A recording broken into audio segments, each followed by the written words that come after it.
Hello guys, welcome back to my amazing channel. Listen, the first thing I want to say is thank you, okay? Because at HBS we have been absolutely blessed this year. Like, this year has been so abundant. God has been so good to us this year, and literally I just want to say thank you to each and every one of you guys that has been supporting us, that has been supporting everything. Like, thank you. Okay, this year was amazing. We did amazing big projects, probably one of the biggest projects that we have done literally ever since HBS opened. We did it this year. We launched our very own scatter cushions. This is one of them. Literally, we sell scatter cushions now, and we have done so many different projects this year. And like, even our supplier list grew this year. I remember, like, I think last year struggling to find a good rug supplier. Like, I even remember, even with my own house, it was so hard to find the rugs that I wanted. You know, when you have a vision with the rugs that you want, and then you never get them, or if you get them, they're like stupidly expensive. Like, I would go maybe go Hetex or something, and literally a rug 1.6 by 2.3 would be like 6,000 rands. I'll be like, oh my goodness. I mean, I understand it's good quality and all of that, but 6,000 rands, 9,000 rands for Iraqi guys, like, are you serious? Like, can I get it half the price? And our supplier list this year, literally, we got so many requests from so many different suppliers saying, can we work with you? Can we work with you? I'm like, yes, yes, yes, yes. Obviously, the good ones. Such a beautiful, abundant year for us. If literally I had to give this year a name, it will be abundance. It will be the year of abundance. Okay, so excited when I have to share our project with you guys, because you guys are so positive. You guys are so, like, you love these videos, you love our projects. Like, even if you don't love the whole thing, there's something you love about it. The comments say it all, the shares, the tags, everything. So thank you so much, guys. I'm so excited to share project Afrisoul. Okay, first let me tell you how we got to the name. Okay, so the client likes earthy tones, like your black, your browns, your beiges, and all of those colors. Like, she's that girl, but at the same time she likes African accents, like your beadwork, your wovens. Like, that's her. So I was like, okay, right now you are hiring us to do a patio that has African accents and earthy tones. Okay, let's first think about the name of this project. So I was like, I think Afrisoul will be perfect. I get so excited when I have to name the projects, but I thought Afrisoul Patio would be so perfect. So ladies and gentlemen, this is Project Afrisoul.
time. Don't leave me high and dry. Baby, you give me ice and fire. We're just gonna go through everything. I'm gonna give you guys some details on each and every piece. I think the biggest thing for us in this project was to take all the different elements and put them together so that they are one. And I think that is the biggest challenge in any interior design project, to make sure whatever pieces that you put together, they are cohesive and they feel like one and they feel intentional, so that the room feels intentional. But also, because this is a very laid out outdoor project, you also don't want to try too hard. You also don't want to put a lot of things, right? So even with like the decor, we were trying to not put a lot of things, especially for a client who has kids, small kids who touch everything. You try with ungafaki a lot of things, so cause bazawubamba everything, especially things that you can move around. So that was another thing as well with this project, trying to make it as cohesive as possible, as laid back and chilled as possible, as comfortable as possible. But that was so exciting. We probably did this project within 2 weeks. Like, it was a really quick project for us, because I mean, it's just like one room. We can do a room in 2 weeks. So the first thing we did was to revamp the space itself, right? The outdoor area was not bad, but it had some damages, because you can tell what it hasn't been maintained for a while, right? So the first thing we did was to lighten up the paint color, because the client really didn't like the paint color. She really wanted something lighter, right? But because she has little ones, I was like, you know what, we can stick to the same beigeish color that you have, but we can give you maybe a lighter color. So we did that first, and then we also painted the ceiling as well, because it needed some touch-ups. There's a lot of like touch-ups that we needed to do, like the ceiling lights, the down lights, and all those other things. We started there first. Then once we were done with, you know, with the space, then we're like, okay, now we can furnish it. Okay, so the first thing was the lounge set. I always say, always start with the big pieces first in any room, because a lot of the decor and a lot of other things in the room are going to depend and they're going to revolve around the big pieces. And it was easy to pick this lounge set. So it's a 3-seater and about 1-seater by 2. Amazing for the space, size wise, color wise, material wise, durability wise. So it was just a Patio warehouse for about 35,000 rands, because the client really liked dark colors. And also remember, she has a little one, so we wanted a dark color that is not going to need a lot of maintenance and like a lot of cleaning, right? But obviously, if you guys know Patio House, it's a very reputable supplier when it comes to, you know, patio furniture or outdoor furniture. They're really good, durable material furniture.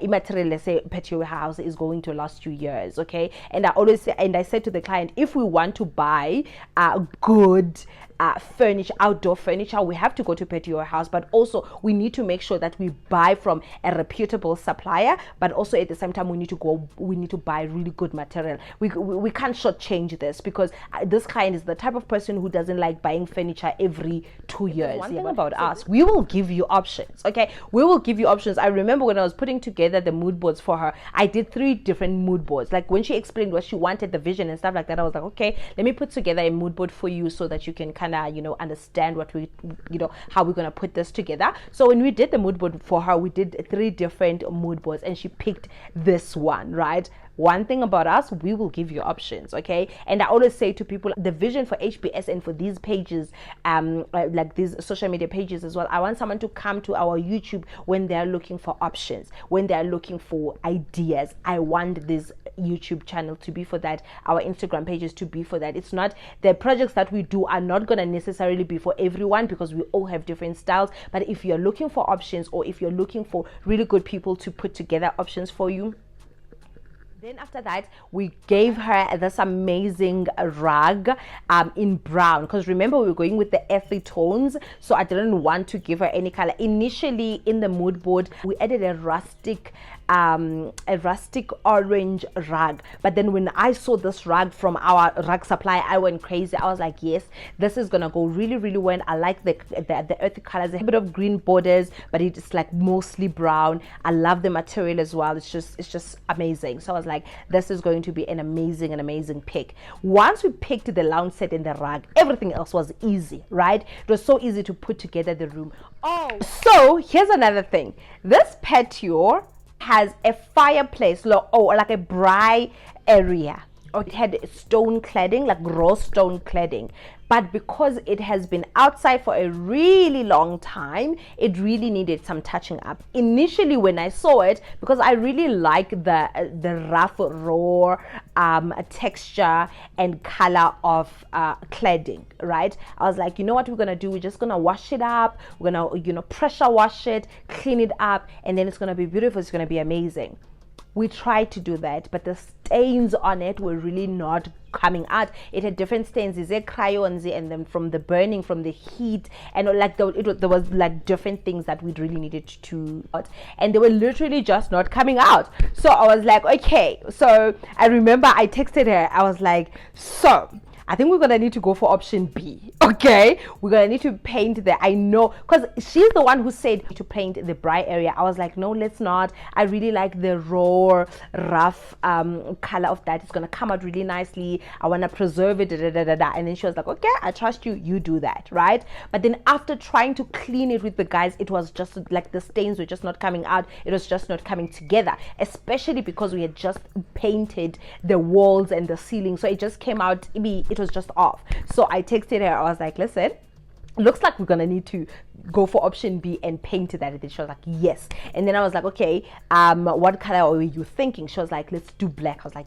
yes, let's do black. I told you she likes those colors. I was like, yes, let's do it. Okay, so we went on and got the perfect satin heat resistant paint for the cladding. And our guys, listen, when I tell you that we have the best contractors, I'm not even exaggerating. Our contractors are really, really good at what they do. So we got one of our contractors to come and paint it and put it really nicely, and it came out so beautifully. It came out so beautifully. As much as this bright area is literally the focal point, it's the first thing you see, and now that we've painted it black, it's like a feature wall. It's beautiful, but there was this empty space on top of it, and then I was like, okay, that's an opportunity for us to decorate. Initially I wanted us to put like I know this is probably cliche, but I really wanted us to put like a map of Africa with some different colors, because I also really wanted to bring different colors as well.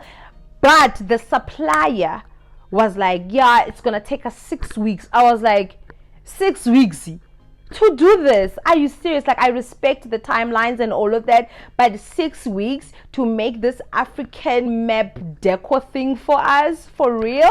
I was like, no, let's go for plan B. One thing about us, we will always have plan B. I was like, nope, let's go for plan B. So plan B was to put these woven plates, different ones with the different colors, and then we just put all of them there, that they're not, you know, close to the heat from the braai area. So we put them high enough there, and then they were just another thing. After that, another thing, right at the bottom, there's like some space there. We did this beautiful herringstone style tiling around it with this marble tile, and then I was like, okay, we can use that as a space to store wood. Okay, so we just put the woven a woven basket there, and then we just gave her some wood. I mean, she can put it however she likes, she can put the wood however she likes, but I thought at that moment that's the best way that we can. After that, then we just went in with decor. I mean, remember, I always say this and I always preach this, and I will always preach this: do not buy your decor from one place. Like, do not, unless you want your house to look like that place or that store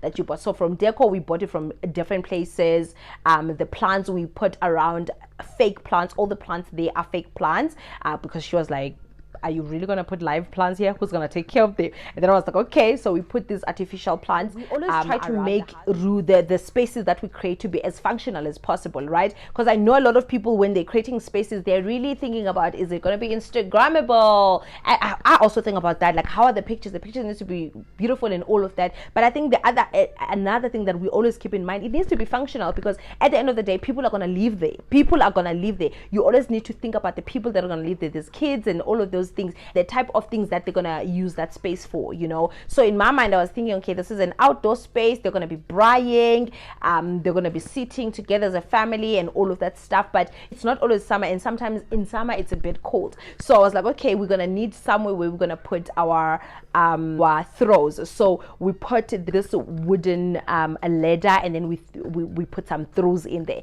But then when we were putting some throws, I was like, remember the African accent that she liked? So I got one that has some African prints in it. I got this one from Home Quarters, that throw. So we go put that throw there, and then we mixed different throws, because I think we got her about 3 different throws for this space. But that one that had those African prints was just like the star of that corner. I was like, we need to put that one there, because with our decor we were really trying to put together those African accents that she said she liked.